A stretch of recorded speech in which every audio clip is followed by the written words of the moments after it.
Hey guys, welcome back to Kilo's Garage. Today I have a huge update video for you guys, as well as an install.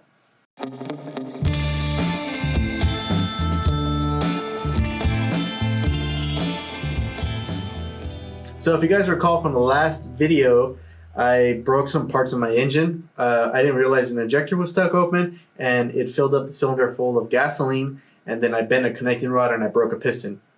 Well, finally I have all the parts ready and I want to show you guys what I got. So I am kind of fortunate that I work at Scat Crankshaft, so I can get a little bit of a discount when I'm buying parts, and I was able to get a replacement connecting rod. It's not the exact weight as the other one, but it's pretty close. It's within a few grams, so I'm sure it's not going to be a big problem with balancing wise. Go ahead and show you. It's just because I work there, I know all the models. But this is a Pro Series connecting rod. It's like a beefier I-beam. It's definitely way stronger than what you would get in the regular LS engine, and I know that that's one of the weak points in one of those engines is the connecting rod is weak and it'll tend to fail at higher RPMs or more horsepower. And so I have my replacement I-beam here. Let's see if I open this up. So this is my replacement connecting rod.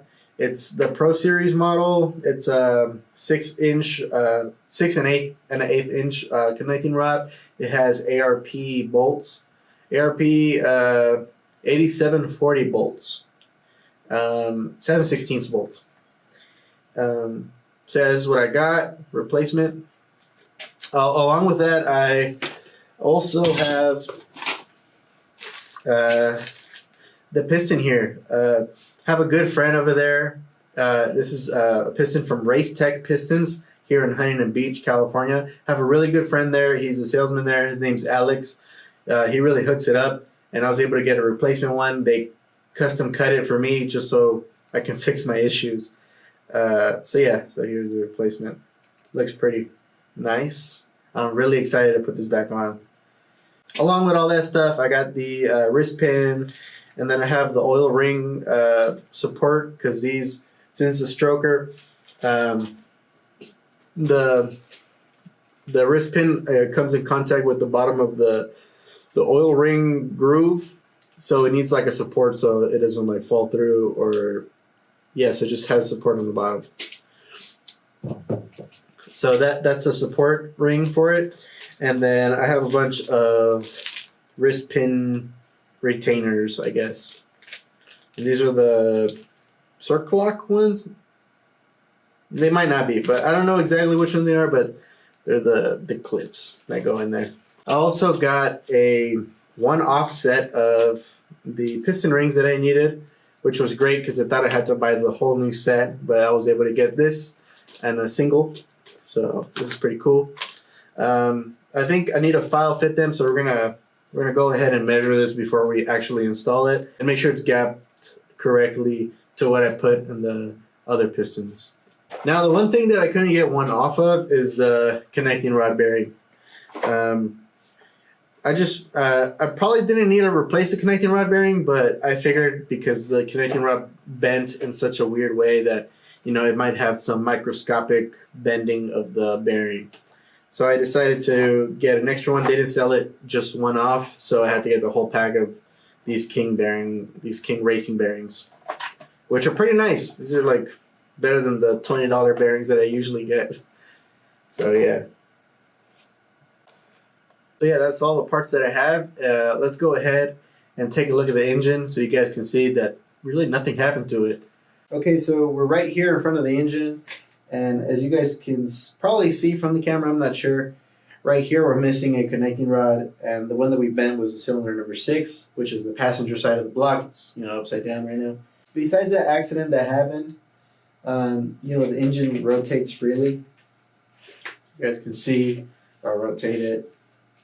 As you guys can hopefully see, this is the cylinder that got messed up. Nothing looks really bad. Other than the fact that it's dripping with oil just because I had the engine sitting for a little bit. We're going to go ahead and install the new piston and new connecting rod in today. Let's get on it. Okay, so we're gonna go ahead and gap our piston rings again. And the reason I'm gapping them is because I had to gap the previous set that went on this, and I have to match the exact gap just to keep everything consistent. And I luckily saved this paper where I wrote down all of the information that I needed to get the exact same gap. So we're going to be gapping the top ring and the second ring, which are these two thicky ones here. And these oil rings, they don't need to be gapped. I don't think they make much of a difference. But these do need to be gapped. One quick thing right before I start to insert the piston ring inside so I can use the feeler gauge, I want to tell you guys where in the cylinder to place it. So if you guys notice on the piston, it doesn't go, the piston ring doesn't sit at the very top of the piston. The piston ring sits a little bit lower, about like, depending on your engine, is going to be a different height.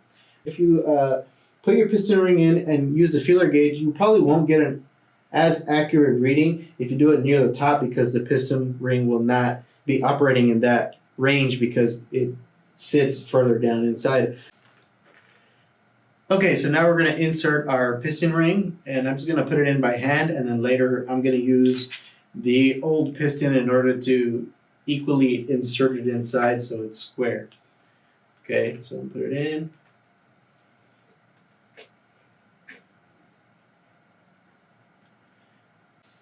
To just square it, and it should be square now. I got my feeler gauge here and I have it at 0.18, and we're going to go ahead and check.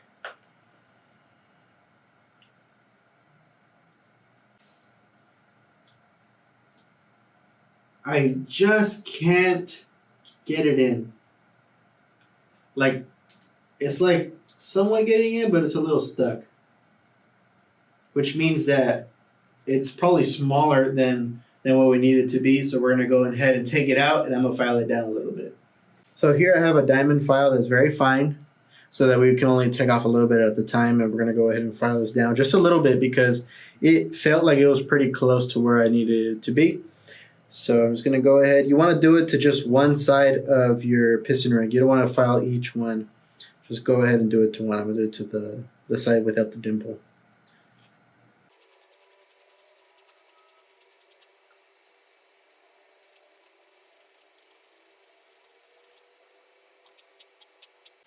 That looks good. Now I'm just taking off any burrs that I might have left from filing it down.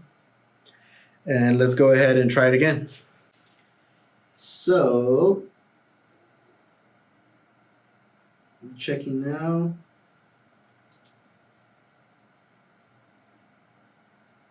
And it's still a little tight. You don't want this thing to just fall in there, because if you do, that means that your hole is actually bigger than what you think it is. So, yeah, it needs just a little bit towards the outer edge, and we're gonna go ahead and take care of that again.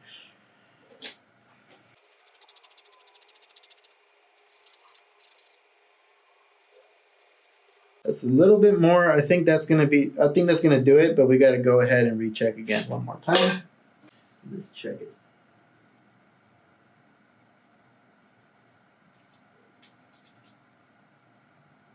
Oh yeah. This, look, it almost wants to like, you want it to be kind of stiff, because the stiffer that it is in there, it means that the closer the closer it is to your feeler gauge width. So this is literally perfect. Yeah, it's like difficult to put in there, but it also goes in all the way towards the bottom, which is great news. And that means this one's done. Now we're gonna do it to the other ring. Okay, same thing with the second ring. Gonna go to, I think, I don't know where I read, but I think that the materials on the top and the second ring are different, and then one of them is a little bit harder to file down than the other. And you want to make sure that you're not taking off too much material when you're doing this, because you'll be used to doing all of it on one ring that's really hardened, and then you'll go ahead and get another ring and you'll start filing down, and you won't realize that you're actually filing a lot faster and a lot more material than the last ring. So we're going to go ahead and insert this.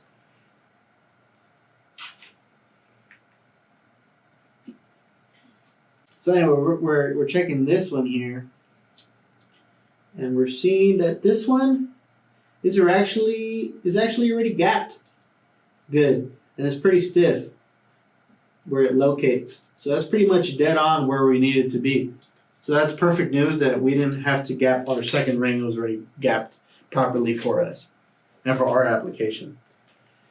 All right, now that we went ahead and gapped our piston rings, now it's time to assemble our piston along with the wrist pin and the locks and the connecting rod. And you want to get that pretty much taken care of right before up to the point where we're going to put it back together in the engine. We have our connecting rod and we have our piston here, and we're going to go ahead and put them together. And if you don't already have your own connecting rod and piston, the one you took out, I can show you easily how to reference in which direction the piston will go on the engine. So the valve release are going to go towards the top of the engine. So whatever especially on these LS engines, because they're all the exact same as you go along it. The only thing you have to reference is the fact that the valve release go at the top. And for the connecting rod, there's a small difference that you can see that it's kind of hard to tell if you're not familiar with these types of connecting rods.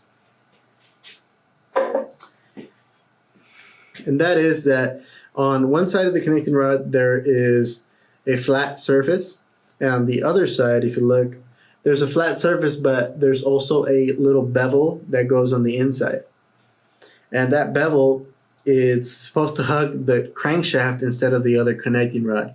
This flat surface is supposed to hug the connecting rod on the other side, and this bevel is supposed to ride on the crankshaft because the crankshaft has a slight bevel on it too, and it just helps it locate it better when you have that bevel. So that's a little thing to know. So as you're about to put it together with your piston, you want to see what direction it'll end up being. We're going to feed this through. We already made sure this is the right orientation. Feed this through. It should go in very smoothly. If it doesn't, then you might have a problem. So we got all of that through, and now we're going to put our circ locks, or I don't know, the wrist pin locks. There's a bunch of different names for them. This is this style. I know people don't like this style. They like the ones that overlap a little bit because those are a little bit more secure, and I hear stories of people having these like vibrate out at a certain RPM, and then they'll like wreak havoc inside of your engine. But other reviews I've seen is that people don't really have any issues with them, and they've been having them for hundreds of thousands of miles with no issues. So it's up for debate, I guess. Real easy to stab yourself in this situation, so be careful. I'm actually going to take it off camera and do it off camera because it's a little pain in the ass to do on camera. Sorry guys, it was easier to get this done off camera. It's a pain in the ass to do it right here on top of the car. I got one of them in. I don't know if you can see, I got one of them in. Now it's time to do the other one. Really good time to check to see if it's still the same. You know, sometimes you think you have the parts laid out correctly, and then you install them wrong. We're going to go ahead and install this one now. Okay, there we go. Finally got it in. It didn't take too much time. It's just what you really need is a support underneath, like basically just a table, in order to like hit that in with the screwdriver. Not hit it in, but just like press it in, and then if you're doing it on top of a car, it's not going to work that well.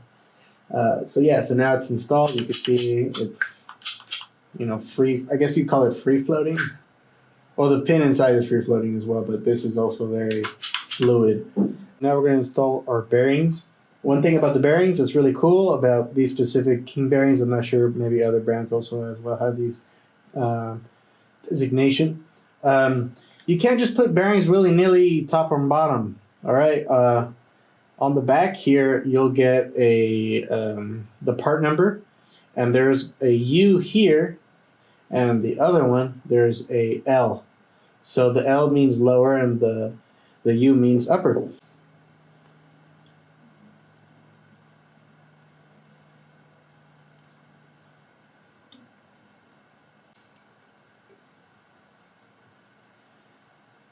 Okay, there go both of our bearings. They're on there pretty good. we're just going to go ahead and reattach that back for now.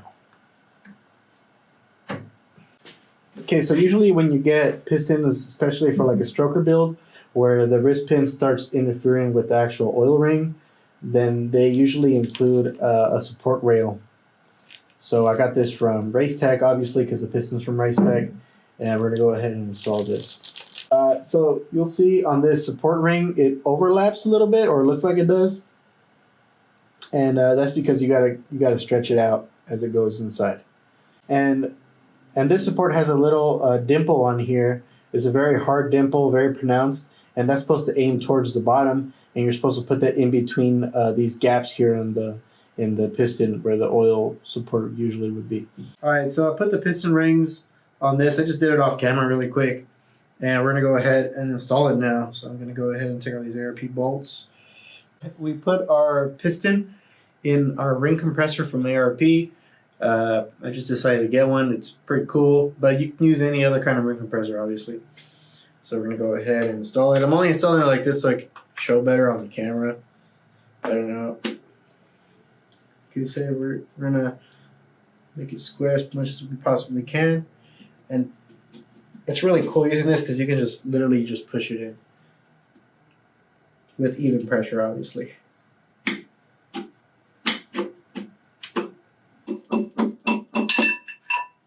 There we go.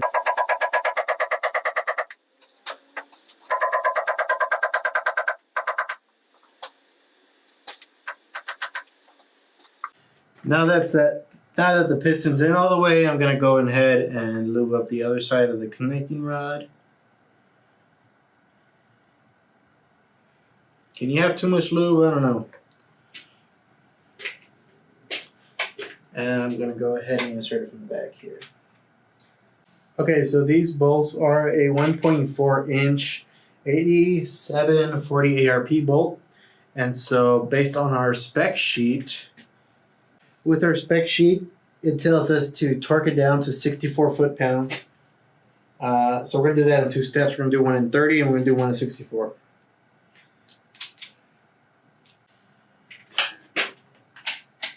That's 30, 30, 64 foot-pounds. And let's torque this down.